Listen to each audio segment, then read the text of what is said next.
Consulting y el autor del libro Así se exportó la revolución. Ya regresamos con este gran agitador, provocador, intelectual que es Pedro Pedrosa, que ha venido desde Caracas.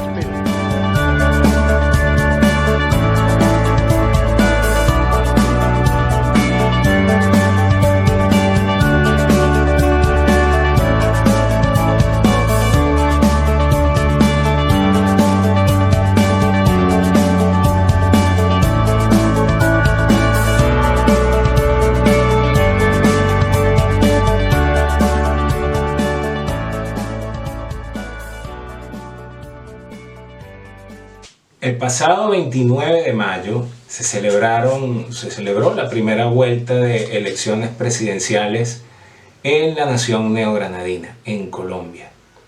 Los resultados fueron parcialmente sorprendentes. ¿Por qué? Porque, como era de esperarse, pasó a segunda vuelta con un poco más del 40% de los votos el candidato ultraizquierdista Gustavo Petro. Y, contra todo pronóstico, se quedó por fuera de la segunda vuelta electoral el ex alcalde de la ciudad de Medellín, Federico Gutiérrez. Pasó sí a segunda vuelta el ingeniero Rodolfo Hernández, quien hace unos años fuese alcalde de la ciudad de Bucaramanga, en el departamento de Santander. Quienes piensan que lo que está ocurriendo en Colombia es un suceso aislado y que es producto de un fenómeno temporal están muy equivocados. En Colombia se ha verificado en los últimos años, y en particular en los últimos 10 años, un acelerado proceso de deterioro de la sociedad colombiana. Ese proceso de deterioro ha llevado, en primer lugar, al señor Gustavo Petro a la alcaldía de Bogotá y posteriormente a la señora que es actualmente alcaldesa de Bogotá. Y si me acusan de estar sesgado o parcializado al hacer estas afirmaciones, vayan a ver lo que piensan los bogotanos de la gestión del actual alcalde Claudia López. Pero no solo es un proceso de deterioro de la sociedad, un proceso de deterioro que se ve en el contenido que se divulgan a través de los canales de televisión y en las protestas que se verificaron durante el año 2021 en Colombia. No solo eso, sino que además ha llegado el fin, por lo menos temporalmente, ya que en política nunca hay un fin, de eso que se conoce como el uribismo. El proyecto político iniciado por el expresidente Álvaro Uribe Vélez en el año 2002 definitivamente llega a su fin. Si me preguntan, a mí en particular, Álvaro Uribe Vélez fue un estupendo presidente para Colombia, quien le devolvió el orgullo a ese país, quien volvió a meter a Colombia en el mapa del concierto de las naciones, quien sacó a Colombia del marasmo en el que se encontró durante casi 50 años, producto de un proceso de guerrillas terroristas que asolaron ese país, fue Álvaro Uribe Vélez. Pero Álvaro Uribe Vélez ha sido un pésimo, un malísimo opositor. Su primer gran error fue dejar como sucesor al señor Juan Manuel Santos, quien no tardó en evaporar todo lo que Álvaro Uribe había hecho, iniciando un proceso de paz con los guerrilleros de las FARC. Esos procesos de paz se llevaron a cabo en la isla de Cuba, con la mediación de el Estados Unidos de Barack Obama y, por supuesto, de esos que están como el perejil y como el pimentón en cualquier negociación, los señores de Noruega. Ese proceso de paz garantizó únicamente una cosa: impunidad, ya que la paz en realidad no ha llegado a Colombia. Sin embargo, y pese a los logros del gobierno de Uribe en dos periodos del año 2002 a 2006 y 2006 a 2010, Uribe también fue víctima de una voraz y devoradora y feroz campaña de satanización. ¿Qué ocurrió? Que este señor Federico Gutiérrez, que se lanza a la presidencia por fuera de los partidos tradicionales, termina, una vez que se hace una consulta interna, termina haciéndose con el apoyo de los partidos tradicionales. Y como ya hemos hablado del deterioro del uribismo, de la satanización de Uribe, y el partido de Uribe termina apoyando a Federico Gutiérrez, pues eso pesa como una losa de mármol de muchas toneladas sobre la candidatura de Federico Gutiérrez.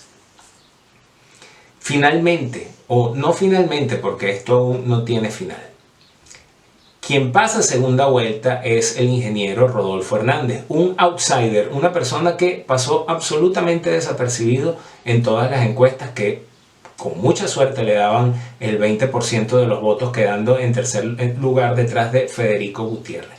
Pero no, quedó segundo con poco más de 23% de los votos. Ya Federico Gutiérrez ha anunciado, junto con su vicepresidente, con su candidato a vicepresidente, el exalcalde de Neiva, Rodrigo Lara, que ellos apoyarán al señor Rodolfo Hernández. Es un desafío para Colombia y les explico por qué. Porque si bien Petro tiene ese 40% de voto sólido a favor de él, también tiene un voto antipetrista muy sólido. El reto del señor Rodolfo Hernández es saber complementar esos 5 millones y largo de votos que sacó con el voto anti-Petro. Así que veremos una campaña repleta de ataques y mucho más feroz de lo que hemos visto hasta ahora. Hispanoamérica sufre un gran problema, y es el problema de perdonar a delincuentes y llevarlos a la política, pensando que estando en la política van a ser menos dañinos.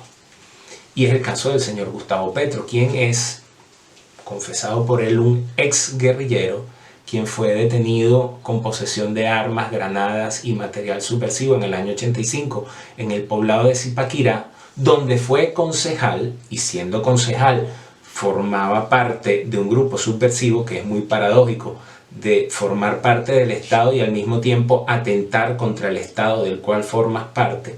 Pero no solo ese pasado guerrillero de Petro en el M-19, quien finalmente se pliega a un proceso de paz que llevó en aquel entonces el gobierno de Colombia con la guerrilla del M-19, para posteriormente ser representante a la Cámara en varios periodos y finalmente senador, y ya en 2 oportunidades candidato a la presidencia.